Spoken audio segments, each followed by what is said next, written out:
International news every half hour here on Perss TV. My name is Arash Zahedi.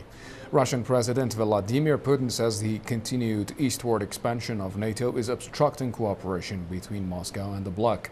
Putin said Moscow would cooperate with NATO on issues of mutual interests, but warned the alliance against going beyond its geographical responsibility.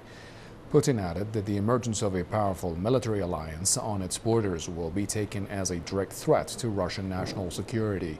He dismissed the idea of another Cold War, saying it was in no one's interest. He said the challenges of the modern day could not be overcome without the cooperation of Russia, and that the existence of NATO depended on Russian cooperation. On the proposed U.S. missile shield, Putin said the threats would have to be analyzed by all the parties involved before a defense system could be set up. U.S. employers cut a surprisingly large 80,000 jobs in March, marking the biggest decline in employment in 5 years. The mounting job losses swelled the national unemployment rate to 5.1%. It marked the largest decline since March 2003 and a rise from February's 4.8%.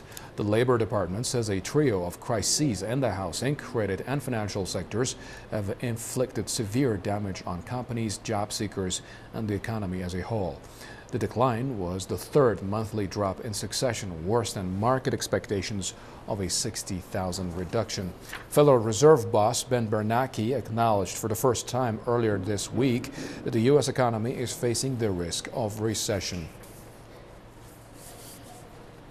A new survey in the United States has found that 81% of Americans believe their country is headed in the wrong direction.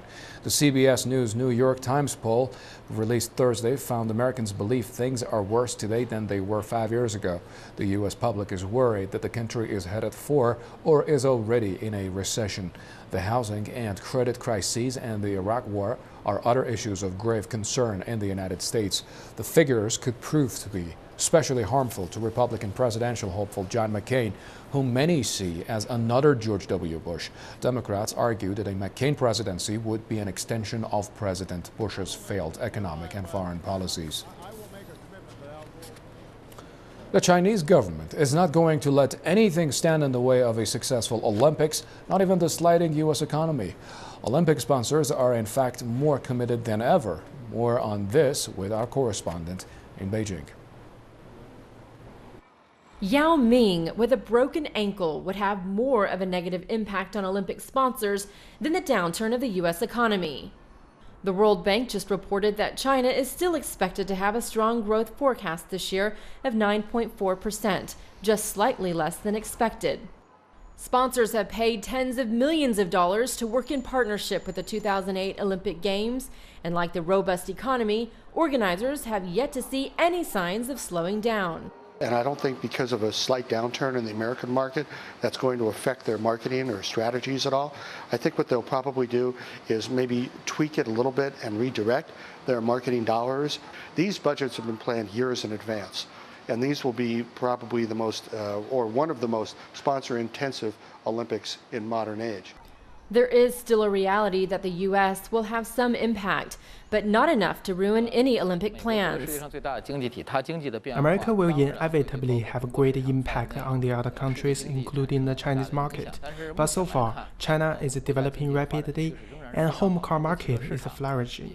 As the sponsor for the Beijing 2008 Olympics, Volkswagen Group China's support and investment will not change because of any outside factors. However, inside factors, such as the recent Tibetan protests, have aroused new concern. A boycott of the Games is the biggest fear and has been the looming cloud. Violent riots began in Tibet on March 14th, and protests have since spread throughout the world in a call for Tibetan independence. Leaders such as French President Nicolas Sarkozy has not ruled out boycotting the opening ceremony, but Germany's first female chancellor has already said she won't be attending. Despite the negative attention this has brought to Beijing and the Olympics, organizers still believe tickets will be a hot commodity. Every single event will be sold out.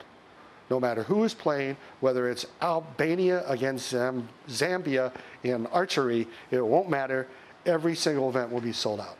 Whether or not all 7 million tickets will in fact be sold out, we'll have to wait and see. Even if international ticket sales have been affected by the slowdown in the U.S., the tickets will then be sold during the Games, where there are sure to be plenty of takers. The Chinese have shown nothing but a growing fervor for the Olympics as it gets closer, and this is giving Olympic sponsors the reassurance they need. Kathleen Chang, Press TV, Beijing. Well, Kathleen Chang's report brings us to the end of this edition of the Press TV News. However, you can join us in about 25 minutes time if you have the time for it, with more news and headlines. Thanks for watching.